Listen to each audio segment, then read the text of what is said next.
How to send snaps to everyone at once on Snapchat.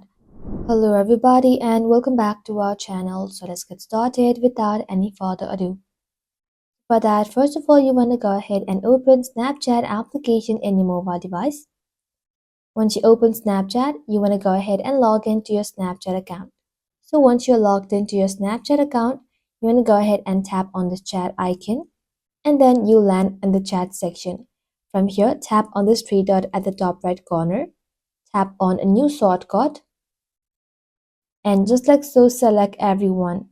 So once you're done selecting everyone, you want to go ahead and tap on choose emoji and then select a emoji. Once you're done, tap on create shortcut, and just like so, the shortcut has been created.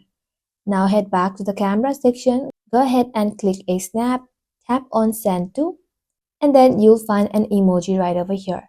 So go ahead and tap onto it and then tap on select. Just like so, you'll then be able to select everyone on Snapchat.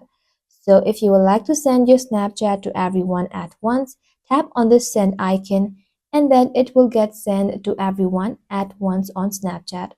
Well, that is simply how you can do it, guys. Thank you all for watching the video till the very end and stay tuned until our next upload.